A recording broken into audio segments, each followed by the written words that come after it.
Hey everyone, friends, welcome to the VLaw channel. Today I'll show you how to convert video to MP3. For my example, I'll use my recent video. As you can see, I recorded it 2 minutes ago.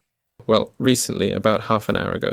So I'm opening up any browser, and here I'm typing video to MP3 converter.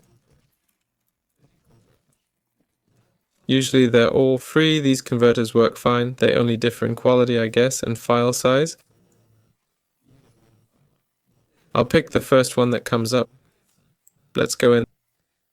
There's even a Microsoft Store app you can download, yeah.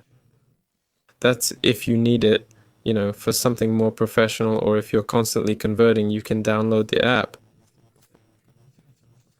But anyway, usually the website works fine, so we go to the site and just drag and drop it here. Or you can select files from your computer. For the video, let me just drag it over, yeah. And here we've got the convert button. Click it. There. Conversion in progress. Usually doesn't take long.